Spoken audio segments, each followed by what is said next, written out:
దేవి దుర్గాదేవి ఏ గిరి నందిని నందితమేదిని విశ్వ వినోదిని నందనుతే గిరివర వింధ్య వినోదిని వాసురమర్దిని విష్ణు విలాసిని కృష్ణునుతే. తల్లి మా పూజలు అనుగ్రహించి ఒక్కసారి మా కోసం ప్రత్యక్షం కాతల్లి. దయచేసి కాతల్లి, పాహిమాం పాహిమాం.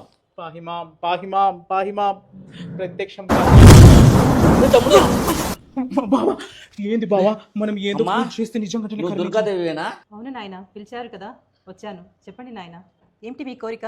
కాదు బావా, ఏదో ఫ్లో బాగుందని పాట పాడితే నిజంగానే అమ్మవారు ప్రత్యక్షమైనారు. అమ్మమ్మమ్మ, మన భక్తి చాలా గొప్పది. సరే సర్లే, ఎట్లా వచ్చింది, టైం వేస్ట్ ఎందుకు, మన కోరికలను అడుగుదాం పా. నువ్వు అవతలు బా. అమ్మ తల్లి, పాహిమాం పాహిమాం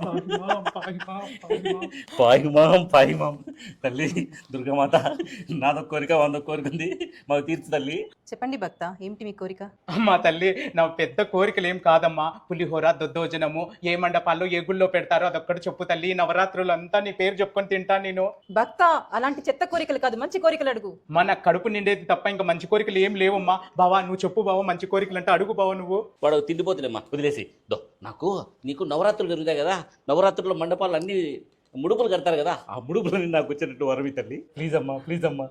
చిచ్చి, మీలాంటి చెత్త భక్తులు ఉన్నంత వరకు మాలాంటి దేవతలకు వాల్యూ లేకుండా పోదు. అబ్బా, అమ్మా, మాయమైపోయిందిరా. అయిపోయింది. అయ్యో, ఏమి వరాలు ఇవ్వకుండా వెళ్ళిపోయింది కదా బావా. చిచ్చి, నువ్వన్నీ తిండిపోతు కోరికలు కోరి అమ్మవారికి కోపం వచ్చినట్టుంది. నువ్వు మాత్రం పెద్ద కోరికలు అడిగినావా? నీ వరాలు కూడా ఇలేదు కదా అమ్మవారు. ముడుపులు అడిగితే ఎత్తిస్తారులేరా, వాళ్ళకి కూడా కోపాలు తప్పలు ఉంటాయి కానీ.